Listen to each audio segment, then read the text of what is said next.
In this video, we're going to talk about how to practice sending Morse code. If you're like most people, learning how to copy Morse code, it's much more difficult than learning how to send. But because of that, sometimes the sending of Morse code gets neglected, but it is really super important. So if you're learning Morse code and you've already learned your letters mostly, you'll want to incorporate sending practice, and it really does make a big difference in being able to solidify everything and tie it together. In this video, we're going to cover some specific setups that you can use to practice sending with a decoder to make sure you're sending clean code. And we're going to talk about some fundamentals that you'll want to incorporate into your sending practice. If you haven't already seen our video about learning Morse code, it's a step-by-step guide, and you should check it out after this one. Yeah, it's kind of all the things that we wish we had known before we started learning Morse code. But for this video, let's get into the fun of sending. So first, let's talk about a setup for using when you're practicing sending. Ideally, with your setup, you'll have a decoder that's decoding everything that you send to double check that you're sending clean code. Obviously, when you're sending, the purpose is so that the person on the other side can understand whatever it is that you're sending. And for anybody who's ever decoded somebody on the air, you can tell it's quite a bit harder than it is when you're listening to pure computer-generated code. So the goal is to sound as close to pure computer-generated code as you can. We're going to quickly go over two different ways. One is using a radio that you already have that has a decoder, and another is being able to use an adapter to plug into your phone or computer. The most obvious way is to be able to use a radio that you already have. And it needs to be able to do two things. It needs to be able to allow you to send code and hear what you're sending without actually transmitting. Some radios call this practice mode, and some radios call this break-in, and you just need to turn the break-in off. And also it needs to be able to have a CW decoder, and specifically one that will decode what you're transmitting. There's some radios that will decode what you're receiving, but they don't also decode what you're transmitting. We're going to show you what this looks like on some of the popular CW radios like we have. We have QRP Labs, we have the QCX Mini, and the QMX. But there's other radios that support this too. Some of the Elecraft radios. It really depends on your radio, so you'll have to check and see if it has those features. First, let's look at the QCX Mini and how you set up practice mode. There's two things. You want to make sure that your keyer is in practice mode, and you also want to make sure the decoder will decode during transmit. So first thing we're going to do is long press to get into the menu. We're going to go to the keyer mode here, and we're going to find practice here, and we're going to make sure that is turned on. And we're going to go out of the keyer mode into decoder, which is number 5. And we're going to find the enable transmit here. And you just want to make sure that that's on, and it already is. We're going to go back out, and now you can see that the P is on for practice mode.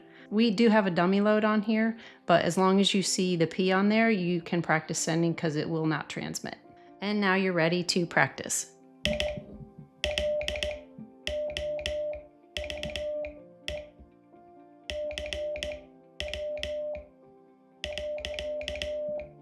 And now let's quickly go over the QMX, which is very similar but a little bit different, so you can see what that's like. So the first thing we're going to do is we're going to long press to go into the menu, and then we're going to go into the CW keyer menu, and we're going to scroll until we see the option for practice mode. We're going to turn that on. And the next thing we're going to do is go to the separate menu for the CW decoder and do the same thing. We're going to click to go into that. And then we can find the options for the CW decoder. It's got one option for whether to enable it for receive and another for transmit. We're just going to make sure that that's on. If we exit back out, we see that P right there.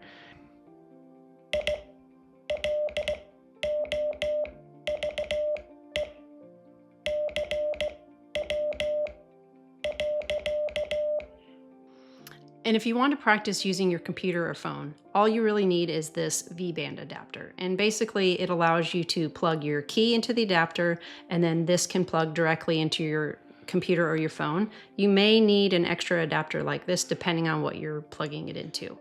And we've done a whole nother video just on the Vband adapter. We'll put a link in the description below if you want to find out all about it. If you have one of these adapters, the most straightforward way to be able to practice with it is just go to the Vband website and then go to the practice channel.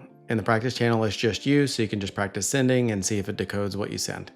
Another option is to go to the CW Checker website, which is what we developed, and it does the same thing. It allows you to send and make sure that it's able to decode what you're sending. It also has a lot of other information on there, but don't worry about that so much when you're just practicing. It's more about learning to send the sounds. And a little pro tip, if you end up getting one of these adapters, there's also web-based games that you can use these for as well, like a Space Invaders themed game, a Battleship themed game that we wrote, and for advanced practice, a CW bot that lets you practice actual conversations. Link in the description below for a video dedicated just to those tools. Now let's talk about the fundamentals of CW practice sending. Probably one of the most common questions we get is, should we start on a straight key or pedal? Definitely, if you're brand new and haven't started at all, definitely recommend starting on the straight key. Your goal is to get the sound to go straight from your brain to your fist with no worries in between. But if for any reason you want to use paddles, there's definitely nothing wrong with it. I would say that it's probably easier to learn on a straight key and then learn paddles and then be able to use either, rather than learning first on and paddles and then making it harder to be able to ever learn on a straight key. It's kind of like Mike said, you're already trying to learn a brand new language, and using a paddle is almost like, okay, I'm gonna learn a new language and try to do yoga at the same time. It's just adding one layer of difficulty that just makes something that's already a challenge even harder. Both of us are comfortable on either, but we learned on a straight key. And then when we started trying to send on a straight key while mobile in a car, or we're doing parks on the air outdoor stuff, we found that sometimes paddles definitely have their place, but we enjoy both. Yeah. So how often should you practice?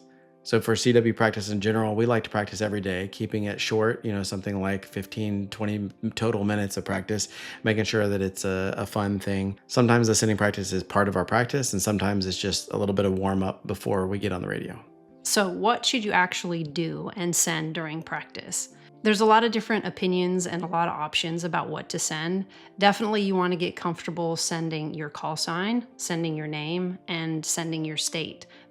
You're going to probably use that every time you're on the air. So that's a good place to start. Another really common one is to open up a book or any kind of printed material and just start sending it. That way, all you have to do is focus on the letters and how to send every single letter. Right. And a next step would be what's called head sending. And that's where you're just sending what is in your head, whether it's you decide you want to talk about what you're having for lunch that day or what the weather is like. You're just thinking thoughts, thinking of the words you're going to send, and then sending them on the key. When you're actually in a conversation, you have to think about the idea that you want to send and translate it into actually sending something. And so it takes a little bit of practice to turn things into simple words that are easy to send and easy to copy. Yeah, you might get into a conversation and you're getting ready to send and like, oh, that's a complicated word. Here I go. And you just get stuck sending that complicated word, which is fine. But a practice at head setting helps you come up with those concise words to make it a little easier for the person on the other end. I'm going to go over a real quick example of a practice sending session. The main thing is, just like when you're learning decoding, we recommend a fast character speed. You want to do the same thing when you're sending, because you want to think about sending an entire sound of the character and not paying attention to how many dits and das. So for example, the letter F. You want to think of that entire character when you send it. The next example might be my state, Alabama.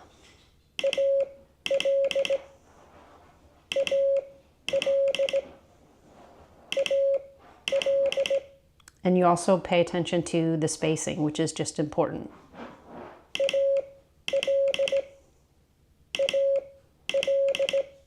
And then I might practice my name.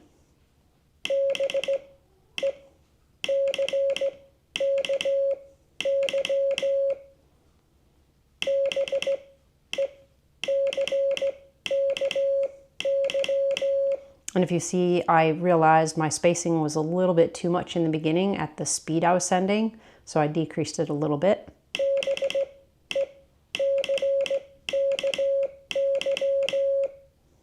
For head sending, for example, I might send something like this.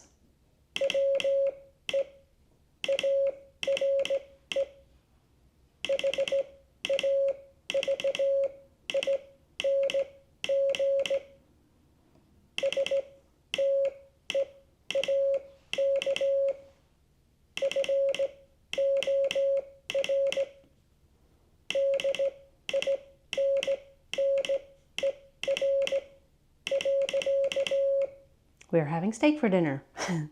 So you want to look at the spacing. You want the characters to be close enough together to form a word, but then you also want to make sure there's the extra space between words. So if somebody's copying you, it doesn't sound like just a bunch of letters all crammed together. It's separate words. Another fun thing to do is, if you wanted to, you could use a program such as Word List Trainer. And I've got this set up to send at 25 character speed and a 4,000 millisecond recognition time. So what that's going to allow me to do when I hit play is, I'm going to go back over here. Okay, so I'm going to listen to the sound. S, R, W, M, Y. Let me stop that. That's kind of an example of what's called hear, say, send. Some people call it different things. The CW Innovations class uses that a lot. You are working on your decoding, but you're also listening to a quick character speed, and then you're also going to send it quickly so that you're hearing and sending that sound simultaneously. So maybe a little bit more advanced, but also really a great way to practice. And that's about it. It's a great little sending practice session. A quick note about the mechanics of sending Morse code. It really is just a simple button, but to send good, clean code, there really is a reason why they've designed keys with good ergonomics, spacing, and tension. So the best bet is to go ahead and get yourself a key. And then you can use that key for your sending practice, whether that's on your radio or on the web. We hope this helps with some practical tips on ways that you can incorporate sending practice into your CW practice. And if you haven't already seen our video about learning Morse code with a complete how-to guide, it's on your screen. If you enjoyed this video and you haven't already subscribed, please do so. It's a great way to be able to support us that doesn't cost anything at all. Another way to support us is we're actually selling our design of a straight key, which comes with a flat top or a navy knob. And the fun part is purchasing these keys allows us to build more so that we can give to new operators that are interested in CW and even to kids. Thank you so much for watching, and 73.